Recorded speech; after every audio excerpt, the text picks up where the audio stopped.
Hi friends, ఎలా ఉన్నారు? నేను మీ హేమంత్. ఈరోజు మనం తమిళ బ్లాక్ బస్టర్ అయిన కర్ణన్ మూవీని ఎక్స్ప్లెయిన్ చేసుకుందాం. ఫస్ట్ ఆఫ్ ఆల్, నాకు ఇలాంటి సినిమాని తెలుగులోకి డబ్ చేయనందుకు ధనుష్ గారి మీద కోపం వచ్చింది. ఎందుకు డబ్బింగ్ చేయలేదని రీసెర్చ్ చేస్తే తెలుగు రీమేక్ రైట్స్ బెల్లంకొండ శ్రీనివాస్ కొనుక్కున్నట్టు తెలిసింది. మరి చూద్దాం ఈ సినిమా తెలుగులో ఎప్పుడు రిలీజ్ అవుతుందా అని. మీరు నాతో కాంటాక్ట్ అవ్వాలన్నా లేదా ఏదైనా మూవీ రికమెండేషన్ చేయాలన్నా ఇన్స్టాగ్రామ్ ద్వారా నాకు మెసేజ్ చేయండి. అలాగే ఇలాంటి వీడియోస్ మీకు మళ్ళీ కావాలంటే ఇప్పుడు వీడియోని లైక్ చేసి ఛానల్ని సబ్స్క్రైబ్ చేసుకోండి. సో ఇంకేం మాత్రం ఆలోచన చేయకుండా వీడియోలోకి వెళ్ళిపోదాం.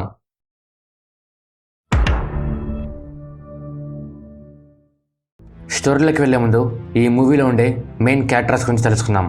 ఈ మూవీలో మెయిన్గా 2 పల్లెటూరులు ఉంటాయి. సో మనం ఆ పల్లెటూరు పేర్లు చెప్పుకొని పల్లెటూరులో ఉండే మెయిన్ క్యారెక్టర్స్ పేరు చెప్పుకుందాం. ఒకటి పొడియాంకులం.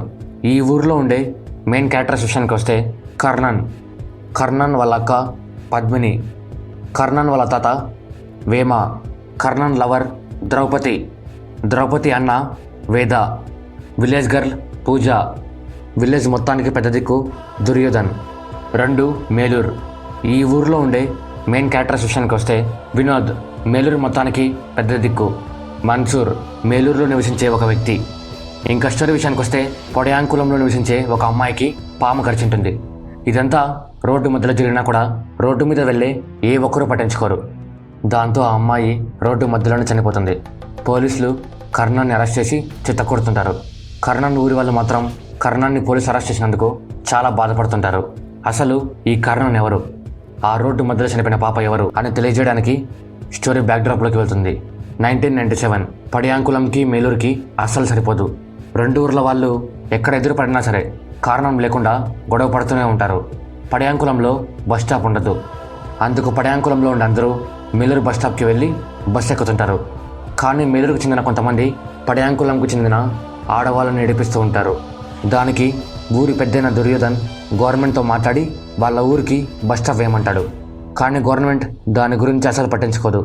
దాంతో పడియాంకులం వాళ్ళు వాళ్ళ జీవితాన్ని అలానే కొనసాగిస్తారు. ఆ రోడ్డు మధ్యలో చనిపోయిన పాప ఎవరు అంటే కర్ణన్ చెల్లి. వాళ్ళ ఊరికి బస్ స్టాప్ లేకపోవడం వల్లే ఎవ్వరూ ఏ బండిని అక్కడ ఆపిండరు. అందుకే తను చనిపోయి ఉంటుంది. కర్ణన్ చెల్లి చనిపోయింది 1987లో. ఆ సంఘటన జరిగి ఇప్పటికి 10 సంవత్సరాలు అయి ఉంటుంది. పడియాంకులంలో ప్రతి సంవత్సరం ఒక జాతర జరుగుతూ ఉంటుంది. ఆ జాతర జరిగే రోజు ఆ ఊరిలో ఉన్న ఒకరు ఒక చేపని గాల్లోకి ఎగరేస్తారు. ఇంకొకరు కత్తితో ఒకే ఒక దెబ్బతో ఆ చేపని 2 ముక్కలు చేయాలి. ఒకవేళ కత్తి పట్టుకున్న అతను అది చేయలేకపోతే ఊరందరి ముందు గుండు కొట్టించుకోవాలి. కానీ పడియాంకులంలో ఉండే ఏ ఒక్కరు 8 సంవత్సరాల నుంచి ఆ చేపని కట్ చేయడానికి ముందుకు రారు. ఎందుకంటే ఇంతకుముందు అలా చేపని చంపిన వాళ్ళు చనిపోయి ఉంటారు. అందుకు కర్ణన్ ఆ అపోహని పోగొట్టాలి అని ఆ చేపని 2 ముక్కలుగా చేస్తాడు. దాంతో ఆ ఊరిలో ఉన్న అందరూ 8 సంవత్సరాల తర్వాత జాతర చేసుకుంటారు. కర్ణన్ చేపని నరికేసరికి ఊరి వాళ్ళంతా కలిసి ఆ చేపను నరకడానికి యూజ్ చేసిన కత్తిని కర్ణన్కే ఇచ్చేస్తారు. ద్రౌపది తను 12 సంవత్సరాల నుంచి కర్ణన్ని లవ్ చేస్తూ ఉంటుంది. కానీ ఇంతవరకు కర్ణన్కి చెప్పిండదు. కర్ణన్ వాళ్ళ పద్మిని, ద్రౌపది, పూజ ఈ ముగ్గురు బెస్ట్ ఫ్రెండ్స్. పూజ కాలేజ్లో జాయిన్ అవుతుంటే పూజ వాళ్ళ నాన్న పూజాని కాలేజ్లో జాయిన్ చేయడానికి బస్ కోసం పూజాని పిలుచుకుని మేలూరు బస్ స్టాప్కి వెళ్తాడు. మన్సూర్ అలాగే తన ఫ్రెండ్స్ పూజ వాళ్ళ నాన్నతో గొడవ పెట్టుకోవాలని పూజ ముందరే బస్ స్టాప్లో బూతు బొమ్మలు గీస్తారు. పూజ వాళ్ళ నాన్న దానికి రియాక్ట్ అవుతాడు. దాంతో మన్సూర్ అలాగే తన ఫ్రెండ్స్ అందరూ పూజ వాళ్ళ నాన్నని కొడతారు. ఊరి పెద్ద వినోద్ ఆ గొడవను చూసి ఆ గొడవని ఆపుతాడు. ఈ గొడవ గురించి కర్ణన్ తెలుసుకుని మన్సూర్ని అలాగే తన ఫ్రెండ్స్ని చితకొడతాడు. కర్ణన్ గొడవపడిన విషయం వాళ్ళ ఊరిలో ఉన్న అందరికీ తెలుస్తుంది. ద్రౌపది అన్న వేద అలాగే ఇంకొంతమంది కర్ణన్ చేసింది తప్పు అని, ఇంకొంతమంది కర్ణన్ చేసింది కరెక్ట్ అని వాదించుకుంటూ ఉంటారు. ఫైనల్గా అందరూ కర్ణన్ చేసింది కరెక్ట్ అని కర్ణన్కి సపోర్ట్ చేస్తారు. ఒక వేద తప్ప. ఊరి పెద్ద దుర్యోధన్ అయితే ఈ పని చేసినందుకు కర్ణన్ని మెచ్చుకుంటాడు కూడా. మన్సూర్ వాళ్ళ ఊరి పెద్ద వినోద్తో మాట్లాడి కర్ణన్ని కొట్టడానికి మనుషుల్ని పంపించు అంటాడు. దానికి వినోద్ ఇప్పుడు ఎలాంటి గొడవలు వద్దు, ఇప్పుడు మనం తొందరపడితే ఆ ఊరు మొత్తం మన మీదకి గొడవకి వస్తారు అని కొన్ని రోజుల తర్వాత మనమే కర్ణాన్ని చంపేద్దామని చెప్పి మన్సూర్ని గొడవకి వెళ్లకుండా ఆపుతాడు. ఈ గొడవ జరిగేసరికి పూజ కాలేజ్కి వెళ్ళాలి అనే ఆశని చంపుకుంటుంది. కర్ణన్ పూజతో నేను నీతో పాటు కాలేజ్కి వస్తాను, నువ్వు కాలేజ్కి వెళ్ళు అన్నా కూడా పూజ భయంతో దానికి ఒప్పుకోదు. ద్రౌపది కర్ణన్ని అదే పనిగా చూడడం కర్ణన్ వాళ్ళ తాత వేమ గమనించి కర్ణన్తో చెప్తాడు, కానీ కర్ణన్ మాత్రం ఈ విషయాన్ని పెద్దగా పట్టించుకోడు. మిలిటరీ సెలక్షన్ జరుగుతుంటే కర్ణన్ వేమాని పిలుచుకొని అక్కడికి వెళ్తాడు. మిలిటరీ సెలక్షన్ అయిపోయిన తర్వాత ఇద్దరు ఊరికి రావడానికి బస్సు ఎక్కుతారు. అదే బస్సులో ద్రౌపది కూడా ఉంటుంది. అప్పుడు కర్ణన్ ద్రౌపది తననే చూడడం గమనిస్తాడు. కర్ణన్ బస్సుని పడయాంకులంలో ఆపండి అని కండక్టర్తో గొడవ పడతాడు. డ్రైవర్ కండక్టర్ ఇద్దరు బస్సుని అక్కడ ఆపకుండా వెళ్ళిపోతుంటే కర్ణన్ బస్సులో నుంచి దూకేస్తాడు. ఆ బస్సులో ఉన్న కర్ణన్ ఊరి వాళ్ళు బస్సుని ఆపి కర్ణన్ దగ్గరికి వెళ్తారు. కర్ణన్కి చిన్న చిన్న దెబ్బలు తగిలింటాయి.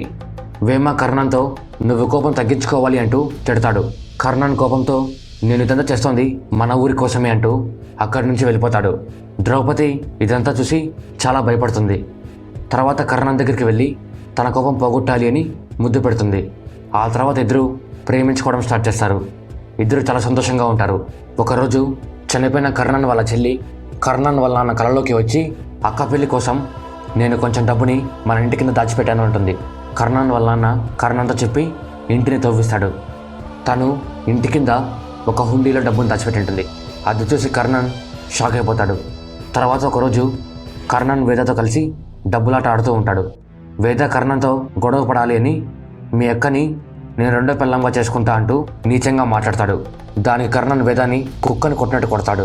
ద్రౌపది కర్ణన్ వాళ్ళ అన్నని కొట్టిన విషయం తెలుసుకొని కర్ణన్తో మాట్లాడడం నిలిపేసింది. అసలు కర్ణన్ వాళ్ళ అన్నని ఎందుకు కొట్టాడు అనే విషయం మాత్రం తెలుసుకోదు. ఆ బాధలో కర్ణన్ ఫస్ట్ టైం మందు తాగుతాడు. కర్ణన్ వాళ్ళక పద్మిని కర్ణన్ లవ్ విషయం అలాగే తాగిన విషయం తెలుసుకొని కర్ణన్ని కొడుతుంది. మేలూరు వాళ్ళు పొడియాంకులం వాళ్ళతో కబడ్డీ అరేంజ్ చేసుకుంటారు. మేలూరుకి పెద్దైన వినోద్ కర్ణన్ ఈ మ్యాచ్కి వస్తే వాడి చేతులు కాళ్ళు విరిచేపిస్తా అని మన్సూర్కి మాటిస్తాడు. వేమ కర్ణన్తో కబడ్డీ మ్యాచ్కి వెళ్దాం రా అని పిలుస్తాడు. కానీ కర్ణన్ వేమతో నాకు కోపం ఎక్కువ కదా, నేను మ్యాచ్కి రాను, నువ్వు పో అంటాడు. మ్యాచ్లో పడయాంకులం వాళ్ళు మేలూరు చేతిలో ఓడిపోవడానికి రెడీగా ఉంటారు. అప్పుడు వేమ కర్ణన్తో నువ్వు కానీ ఇప్పుడు మ్యాచ్ ఆడకపోతే నేను నీతో ఈ జన్మలో మాట్లాడను అంటాడు. కర్ణన్ వేమ కోసం మ్యాచ్లోకి వస్తాడు. కర్ణన్ మ్యాచ్లో 3 అవుట్ చేస్తాడు. కానీ అంపైర్ 2 పాయింట్లు మాత్రమే ఇస్తాడు. అందుకు కర్ణన్ అంపైర్తో గొడవ పడతాడు. గొడవ పడినందుకు వినోద్ పడయాంకులం టీంని మ్యాచ్ నుంచి బహిష్కరిస్తాడు. వేమ కర్ణన్తో నీకు చాలాసార్లు చెప్పాను అలా కోప్పడకూడదు అని అంటూ కర్ణన్ని తిడతాడు. దానికి కర్ణన్ వేమతో నాకు ఎప్పుడు కోప్పడాలో బాగా తెలుసు, నువ్వు నాకు చెప్పొద్దు అంటాడు. వినోద్ మన్సూర్తో నువ్వు ఆ కర్ణన్ గాని చేతులు కాళ్ళు విరిచేసిరా అంటాడు. మన్సూర్ తన ఫ్రెండ్స్తో కలిసి కర్ణన్ని కొట్టాలి అని కర్ణన్ దగ్గరికి బయలుదేరతాడు. కర్ణన్ వాళ్ళ ఊరిలో ఒక గర్భవతి ఉంటుంది. తను హాస్పిటల్కి వెళ్ళాలి అని తన భర్తతో కొడుకుతో కలిసి రోడ్లోకి వస్తుంది. తన కడుపుతో ఉండడం వల్ల మేలూరు బస్ స్టాప్ వరకు నడచలేకపోతుంది. అందుకు వాళ్ళు వాళ్ళ ఊరి దగ్గర ఉన్న రోడ్లో బస్ కోసం వెయిట్ చేస్తూ ఉంటారు. ఆ దారిలో వెళ్ళే ఏ బస్సు కూడా అక్కడ ఆపదు. దానికి తన కొడుకు కోపం వచ్చి ఆ తర్వాత అక్కడికి వచ్చిన బస్సు అద్దాన్ని పగలగొడతాడు. దానికి ఆ బస్సు డ్రైవర్ కండక్టర్ వచ్చి ఆ ముగ్గురితో గొడవ పడతారు. అప్పుడే కబడ్డీ నుంచి వెనక్కి వస్తున్న కర్ణన్ అలాగే తన టీం మొత్తం ఆ గొడవను చూసి కోపంతో డ్రైవర్ని కండక్టర్ని తరిమేసి బస్సుని మొత్తాన్ని పగలగొట్టేస్తారు. ఆ బస్సు గుజరీకి వేయడానికి తప్ప ఇంకా దేనికి పనికిరానంతగా అయిపోతుంది. కర్ణాన్ని కొట్టడానికి వచ్చిన మన్సూర్ ఆ గొడవను చూసి భయంతో దూరంగా ఉండిపోతాడు. ఈ కేసుని డీల్ చేయడానికి గవర్నమెంట్ ఒక ఎస్పీని అపాయింట్ చేస్తుంది. ఆ ఎస్పీ ఆ బస్సు దగ్గరికి వచ్చి ఆ బస్సుని బాగా పరిశీలిస్తాడు. మన్సూర్ ఈ కేసులో సాక్ష్యం చెప్పడానికి ఎస్పీని కలుస్తాడు. కర్ణన్ ఊరిలో ఉన్న పెద్దలందరూ ఎందుకు ఇలా చేశారు అని కర్ణాన్ని అలాగే తన టీంని తిడతారు. కానీ తర్వాత అందరూ డిస్కషన్ చేసి కర్ణన్ వాళ్ళు చేసిందే కరెక్ట్. పోలీస్ స్టేషన్లో వాళ్ళకి బదులుగా ఎవరైనా కొంతమంది వయసు అయిపోయిన వాళ్ళు లొంగిపోదామని ఫిక్స్ అవుతారు. ఎస్పీ కొంతమంది పోలీసులను తీసుకుని వచ్చి ఊరి వాళ్ళతో మాట్లాడతాడు. ఊరిలో ఉన్న వాళ్ళు ఆ బస్సు యాక్సిడెంట్కి మాకి ఎలాంటి సంబంధం లేదు అంటారు. బస్ కండక్టర్ బస్ అద్దలు పగలగొట్టిన పిల్లాన్ని చూసి గుర్తుపడతాడు. పోలీసులు ఆ పిల్లాన్ని పట్టుకొని బస్సుని పగలగొట్టిన అందరూ ఎక్కడ ఉన్నారో చెప్పండి అంటారు. వేద ఆ పిల్లాడి కోసం వాళ్ళు ఎవరున్నది చెప్పేస్తాడు. ఎస్పీ కర్ణన్ని అరెస్ట్ చేసి తీసుకుని వెళ్తున్నప్పుడు ఆ ప్రైవేట్ బస్ ఓనర్ నేను ఈ కేసుని వాపస్ తీసుకుంటా అని ఎస్పీతో అంటాడు. ఎందుకంటే తను తన బస్సుని పగలగొట్టింది 5 మంది అనుకొని ఎస్పీకి కంప్లైంట్ ఇచ్చింటాడు. కానీ ఇక్కడ చూస్తే ఒక ఊరు మొత్తం దానికి సపోర్ట్ చేస్తుంటారు. వీళ్ళతో పెట్టుకుంటే నా వేరే బస్సులు కూడా నాశనం అవుతాయి అనుకొని కేసుని వాపస్ తీసుకుంటాడు. అలాగే తను ఆ ఊరి వాళ్ళ కోసం రోజులో ఒకరోజు బస్సుని మీ ఊరిలో కూడా ఆపుతామంటాడు. అది విని ఊరిలో ఉన్న అందరూ చాలా సంతోషపడతారు. ఎస్పీ ఒక 4 వచ్చి పోలీస్ స్టేషన్లో సైన్ పెట్టి వెళ్ళమంటాడు. ఊరి పెద్దలు స్టేషన్కి వెళ్ళడానికి రెడీ అవుతారు. కర్ణన్ వాళ్ళ అమ్మ ఈ గొడవలన్నీ కర్ణన్ చేపని నరకడం వల్లే వచ్చాయనుకొని ఆ చేపని నరకడానికి యూజ్ చేసిన కత్తిని నీళ్ళలో పడేస్తుంది. ఎస్పీకి కర్ణన్ ఊరి వాళ్ళు గర్వంగా మాట్లాడడం అస్సలు నచ్చిండదు. ఎస్పీ వాళ్ళని ఏదో ఒకటి చేయాలని అనుకుంటూ ఉంటాడు. కర్ణన్ వాళ్ళమ్మ కత్తిని పారేసిన విషయం తెలుసుకొని కత్తిని మళ్ళీ వెనక్కి తెచ్చుకుంటాడు. కర్ణన్ వాళ్ళ తాత వేమ అసలు కర్ణన్ వేదాన్ని ఎందుకు కొట్టాడు అనే విషయం ద్రౌపదికి చెప్తాడు. దాంతో ద్రౌపది తన తప్పు తెలుసుకొని కర్ణన్తో కలిసిపోతుంది. ఒకరోజు అయిపోతుంది. స్టేషన్కి సైన్ పెట్టేందుకు వెళ్ళినా ఏ ఒక్కరూ ఇంతవరకు ఇంటికి వచ్చిండరు. అందుకు కర్ణన్, వేమ అలాగే ఇంకొంతమంది స్టేషన్ దగ్గరికి వెళ్తారు. స్టేషన్లో ఉన్న పోలీసులు మీ వాళ్ళు నిన్నే వెళ్ళిపోయారని చెప్పి అందరినీ బయటికి పంపించేస్తారు. కర్ణన్ స్టేషన్ బయట టీ షాప్లో పనిచేసే పిల్లాడి దగ్గరికి వెళ్ళి తన వాళ్ళ గురించి అడుగుతాడు. ఆ పిల్లాడు అసలు వాళ్ళు స్టేషన్కి వచ్చిన తర్వాత ఏం జరిగిందో చెప్తాడు. వాళ్ళు స్టేషన్కి వచ్చిన తర్వాత రాత్రి వరకు ఎస్పీ అందరినీ అలాగే నిల్చోబెడతాడు. అందరూ ఏంటి ఇది అని ఎస్పీని అడగగానే మీరు నా ముందే గర్వంగా మాట్లాడతారా అంటూ అందరినీ సావగొడతాడు. ఎంతగా అంటే అందరికీ రక్తం వస్తుంది. ఒక పోలీస్ అయితే ఆ ఘోరాన్ని చూడలేక బాత్రూంలోకి వెళ్ళి దాక్కుంటాడు. ఇదంతా కర్ణన్ విని వాళ్ళ ఊరి వాళ్ళతో కలిసి స్టేషన్ మీద దాడి చేస్తాడు. అందరూ కలిసి పోలీసులు తలకాయలు పగలగొట్టి అలాగే స్టేషన్ నాశనం చేసి వాళ్ళని ఊరికి పిలుచుకుని వస్తారు. ఊరిలో ఉన్న కొంతమంది ఆ పోలీసులు మళ్ళీ వస్తారు. మన ఊరిలో ఉన్న అందరిని చంపేస్తారు, మనం ఇక్కడి నుంచి వెళ్ళిపోదామంటారు. అప్పుడు కర్ణన్ ఆ ఎస్పీ మన వాళ్ళని కొట్టింది గర్వంగా మాట్లాడినందుకు, అంటే మనం వాడి ముందు బానిసలాగా బతకాలా ఏంటి? ఒక్కటి మాత్రం గుర్తుపెట్టుకోండి, మనం ఇప్పుడు పోరాడకపోతే ఇంకెప్పుడు బానిసలాగా బతకాల్సి వస్తుంది అంటూ పోరాటం ఇష్టం లేని వాళ్ళు ఇప్పుడే ఈ ఊరి నుంచి వెళ్ళిపోండి అంటాడు. ఊరిలో ఉన్న అందరూ కర్ణన్తో కలిసి పోరాటానికి రెడీ అవుతారు. ఊరిలో ఉన్న అందరూ పోలీసులతో గొడవ పడడానికి రెడీ అవుతుంటారు. గవర్నమెంట్ వాళ్ళు ఊరిలో కరెంటు కూడా పీకేస్తారు. ద్రౌపది అన్న వేద కర్ణన్ పట్ల చేసిన తప్పులన్నీ గుర్తు చేసుకొని కర్ణన్కి సారీ చెప్పి నువ్వు చేస్తుంది కరెక్ట్ అంటాడు. మరుసటి రోజు పొద్దున్నే కర్ణన్కి ఒక పోస్ట్ వస్తుంది. ఆ పోస్ట్ ఏంటి అంటే కర్ణన్ మిలిటరీలో సెలెక్ట్ అంటాడు. కర్ణన్ ఈ సిచ్యువేషన్లో ఆ జాబ్కి వెళ్ళకూడదు అనుకుంటాడు. ఊరి వాళ్ళందరూ ఈ గొడవని మేము చూసుకుంటామని చెప్పి కర్ణన్ని జాబ్కి వెళ్ళేలా ఒప్పిస్తారు. కర్ణన్ అలాగే వాళ్ళ నాన్న ఇద్దరు మిలిటరీ క్యాంప్కి బయలుదేరుతారు. ద్రౌపది కర్ణన్ వెళ్ళిపోతున్నందుకు చాలా బాధపడుతుంది. కర్ణన్ ఊరి నుంచి వెళ్ళిపోగానే ఎస్పీ కలెక్టర్ని పిలుచుకొని వచ్చి ఊరి వాళ్ళతో మాట్లాడడానికి ట్రై చేస్తాడు. ఎస్పీ ఆ ఊరి మీద పీకల దాకా కోపంతో ఉంటాడు. ఊరి వాళ్ళందరూ వాళ్ళ ఊరి చుట్టూ పంప చెట్లు వేసింటారు. ఊరిలో ఉన్న పిల్లలు పోలీసుల దగ్గరికి వచ్చి కలెక్టర్ని మాత్రమే లోపలికి పంపించండి, మేము ఆయనతో మాట్లాడాలి అంటారు. దాన్ని కలెక్టర్ ఒప్పుకోకుండా ఎస్పీతో మీ పని మీరు చేయండి, ఒక్కరు కూడా చనిపోకూడదు, ఈ కేసు సంబంధించిన వాళ్ళని మాత్రమే అరెస్ట్ చేయండి అంటాడు. ఎస్పీ సరే అని చెప్పి తన కోపం మొత్తాన్ని ఊరి మీద ప్రయోగిస్తాడు. ఊరి వాళ్ళు పోలీస్ పవర్ ముందు నిలబడలేకపోతారు. పోలీసులు ఊరిలో ఉన్న అందరినీ పిల్లలు పెద్దలు అని తేడా లేకుండా రక్తం వచ్చేలా కొడతారు. పోలీసులందరూ ఇళ్లల్లోకి వెళ్ళి అన్ని నాశనం చేస్తారు. ఊరు మొత్తం నాశనం అయిపోతుంది. వేమ ఈ గొడవని ఆపాలి అంటే తను చనిపోవడం ఒకటే మార్గం అనుకొని కిరోసిన్ పోసుకొని తనని తానే అంటించుకుంటాడు. అప్పుడే ఆ ఊరిలో ఉన్న గర్భవతి ఒకరికి జన్మనిస్తుంది. ఒక పిల్లోడు గుర్రం మీద కూర్చొని పోలీసుల దగ్గర నుంచి తప్పించుకొని కర్ణన్ దగ్గరికి వెళ్ళి మొత్తం చెప్తాడు.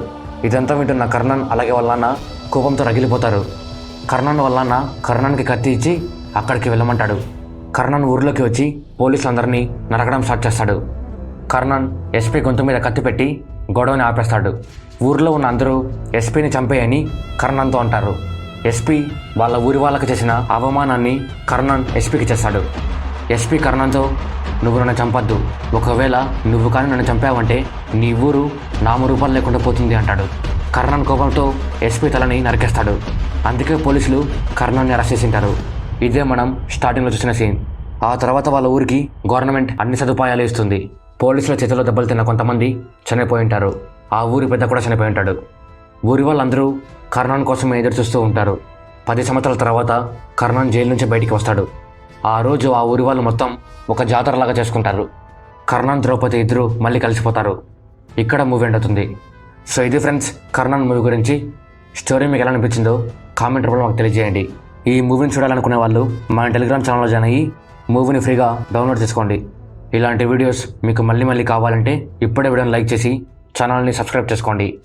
ఇన్స్టాగ్రామ్లో ఫాలో అవ్వడం మాత్రం మర్చిపోకండి. మరో వీడియోతో మళ్ళీ కలుద్దాం. అంతవరకు బాయ్.